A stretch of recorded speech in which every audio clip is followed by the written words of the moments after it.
사랑하는 성도 여러분, 오늘 하루도 주의 은혜 가운데 평안하셨습니까? 2020년 5월 7일 목요일 매일 성경 말씀 묵상 시간입니다. 오늘은 에스겔 묵상 제 8번째 시간입니다. 오늘 우리가 함께 읽을 기록된 하나님의 말씀은 에스겔서 제 4장 1절에서 8절까지의 말씀입니다. 구약 1155쪽경에 있습니다.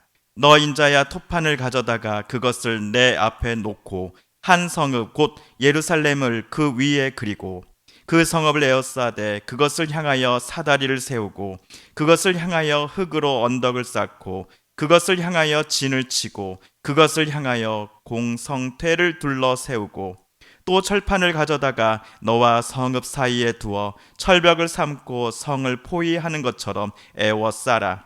이것이 이스라엘 족속에게 징조가 되리라.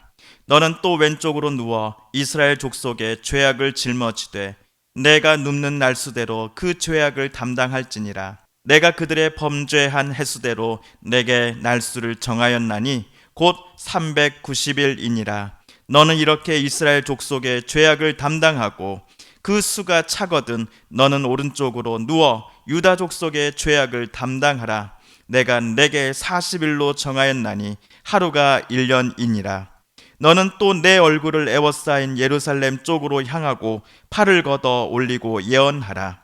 내가 줄로 너를 동일이니 내가 에워싸는 날이 끝나기까지 몸을 이리저리 돌리지 못하리라. 아멘.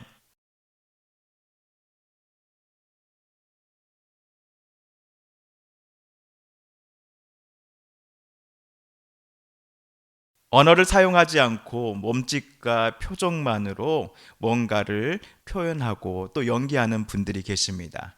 이분들을 가리켜 마임가들 아니면 마임 연기가들이라고 우리가 부르곤 합니다. 제 앞에는 아무것도 없습니다. 물론 성경책, 그리고 원고가 쓰여져 있는 패드, 그리고 제 목소리를 담아내는 마이크만이 놓여져 있지요. 그런데 이들 마임 연기하시는 분들을 여기에 모시고 온다 한다면 그분들은 제 앞에 유리벽이 있었나라고 제가 느낄 정도로 그분들은 연기를 해주실 겁니다. 그동안 여기에 유리벽이 있었는데 제가 그걸 못 느끼고 있었나? 라고 깜짝 놀랄 정도로 몸짓, 표정만으로 이 마임 연기자분들은 자기가 표현하고 싶은 것들을 관객들에게 보여줍니다. 그런데 에스겔을 요 근래 읽어보면 에스겔은 마임 연기자처럼 제게는 보여지기 시작했습니다. 왜냐하면 에스겔은 자기가 표현해야 하는 것들을 말을 통해서 관객들에게 전달하지 않고 주로 독특한 퍼포먼스나 말이 없는 행동 등을 통해서 전달하고 했기 때문입니다. 예를 위해 우리가 지난주 읽었던 2장 중에서 24절과 그리고 26절을 다시 한번 읽어보겠습니다.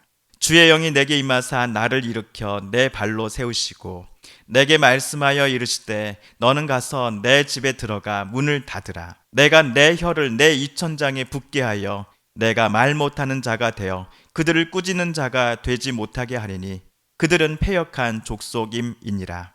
만약 에스겔이 마임 연기자라고 한다면 관객은 그와 함께 예루살렘에서 여기 바벨론 그발 강가로 포로로 잡혀온 유대인 동포들일 것입니다.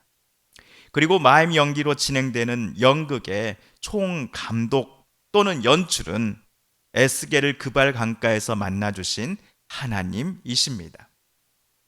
연기자인 에스겔이 자기 혼자서 모든 극본을 짜고 연기를 하지 않았다라는 의미입니다.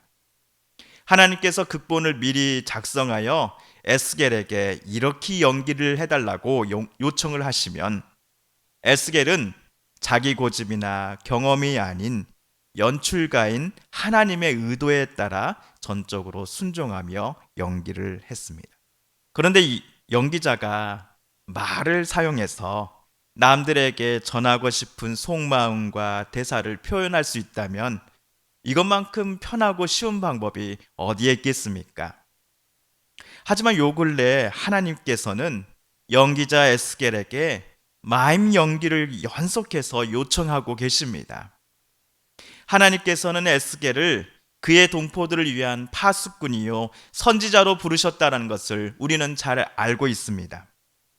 그럼에도 파수꾼과 선지자로서 하나님의 말씀과 하나님의 뜻을 에스겔이 자기 동포들에게 찾아가 전할 때에 그 방법이 자기의 입을 벌려 말을 함으로써가 아니라 집에 들어가 문을 걸어 잠그고는 오랫동안 나오지 않는 것과 같은 퍼포먼스였다라는 사실이 우리를 조금 당혹스럽게 만듭니다.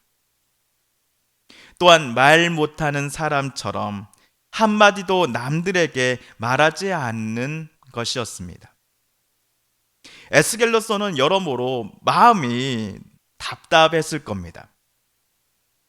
이러한 마음의 연기를 자기에게 요구하시는 하나님의 뜻과 의중이 도대체 무엇인지를 에스겔은 쉽게 파악할 수 없었기 때문일 것입니다. 한편 오늘 4장에서도 하나님은 또 다른 마음의 연기를 에스겔에게 요청하고 계십니다. 1절에서 하나님은 에스겔에게 토판을 하나 가져오라고 말씀하셨습니다. 우리말 성경이 토판으로 번역했습니다만 다른 영어 성경들은 집을 지을 때 쓰는 벽돌로 번역을 해놓았습니다. 에스겔이 활동하고 있던 시기는 주전 593년 경쯤입니다.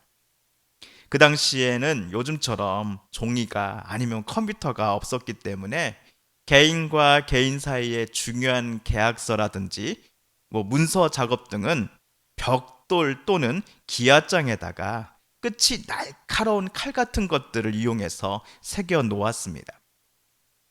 아무튼 하나님께서는 에스겔에게 토판 또는 벽돌을 하나 가져다가 그 토판 위에다가 어떤 성읍 지도를 그려놓으라라고 지시하시지요.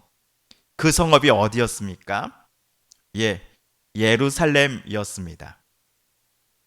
그리고 2절에서는 그 그린 예루살렘 성읍 주변을 에워싸는 사다리들을 그려보라 하십니다.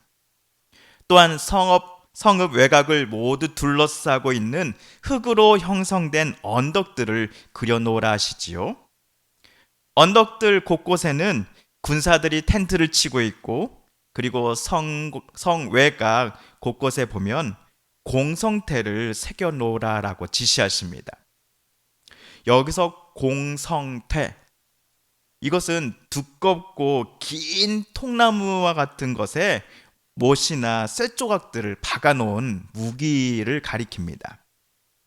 무게가 너무나 무거워서 이것을 들고 이동하기까지가 힘들지만은 이 적의 성벽을 깨트리기엔 이만한 무기가 없습니다. 마지막으로 3절을 보시면 하나님께서는 철판을 가져오라고 하십니다. 아마도 집에서 조리용으로 쓰는 철판일 것입니다. 그 철판을 성읍을 그려놓은 토판과 에스겔 사이에 세워놓으라고 하시지요. 실제 전투에서 적군이 철벽으로 아군의 성읍을 삥 둘러 씌우고 또 성을 포위하는 것처럼 에스겔 너는 너의 집 철판으로서 내가 성읍을 그려놓은 토판을 에워싸라. 이것이 이스라엘 족속에게 징조가 되리라 라고 하나님은 에스겔에게 말씀하십니다. 이날 하나님께서 에스겔에게 찾아오셔서 부탁하신 이와 같은 퍼포먼스는 토판의 그림을 그리는 일로 끝이 나지 않았습니다. 4절에서 6절 사이를 보시면요, 390일 동안은 왼쪽을 보고 누워있기를, 그 다음에는 40일 동안을 오른쪽을 보고 누워있기를 하나님은 에스겔에게 명령하셨습니다. 에스겔 당시의 고대 근동 사람들에게 왼쪽은 북쪽 방향을 가리키고 오른쪽은 남쪽 방향을 상징한다고 합니다. 그렇다면 왼쪽을 바라보며 390일 동안 누워있으라 하심은 전체 이스라엘 중에 북쪽 이스라엘 족속들의 죄악의 짐을 에스겔 네가 한번 짊어져야 한다라는 의미의 퍼포먼스였던 것입니다. 반면 오른쪽을 바라보며 40일을 눕는 일은 전체 이스라엘 중 남쪽 유다, 남유다 족속들의 죄악의 짐을 에스겔 네가 짊어져라 라고 하시는 하나님의 명령이었던 것입니다.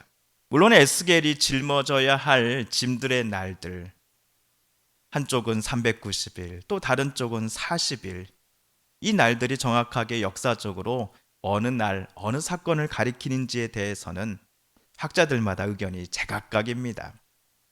또한 하루는 1년이다 라고 하는 6절 끝에 나온 이 설명을 우리가 어떻게 받아들여야 하는지도 여전히 미궁에 빠져 있습니다. 하지만 분명한 것은 그 날들만큼이나 이스라엘 또 남유다의 백성들의 죄악이 참으로 길고 오래되었구나라는 사실입니다. 또 한 가지는 예루살렘과 그 유다 백성들을 향한 하나님의 마음이 지금 매우 차갑다라는 사실이지요.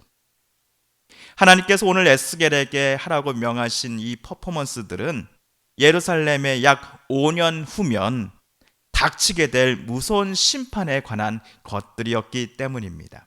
에스겔 당시 바벨론에 사로잡혀온 수많은 유대인들은 자신들이 조만간 고향 땅 예루살렘으로 되돌아갈 수 있을 것이다 라는 기대를 갖고 살고 있었습니다. 하나님께서, 자기들을 사랑하시는 하나님께서 바벨론을 조만간 무너뜨리고 우리 당신의 백성 유대인들을 시온성으로 되돌려 보내실 것이야 라는 그 기대 속에서 그들은 살았습니다.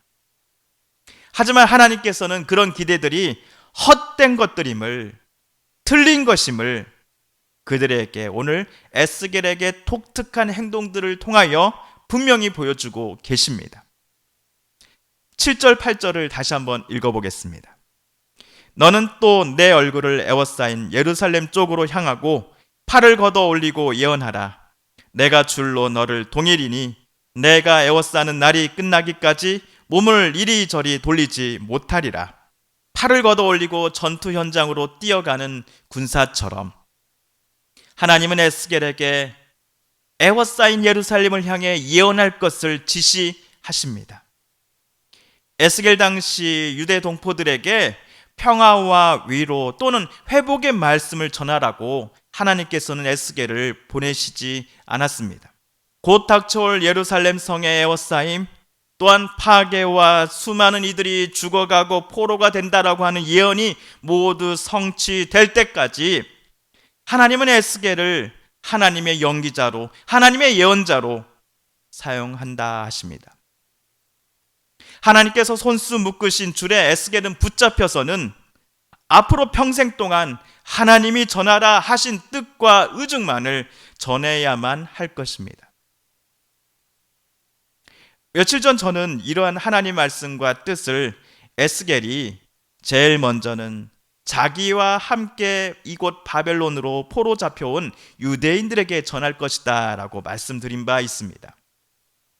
어찌 보면 이들 포로민들은 예루살렘이 앞으로 포위되고 조만간 무너지는 현장에 없을 사람들입니다.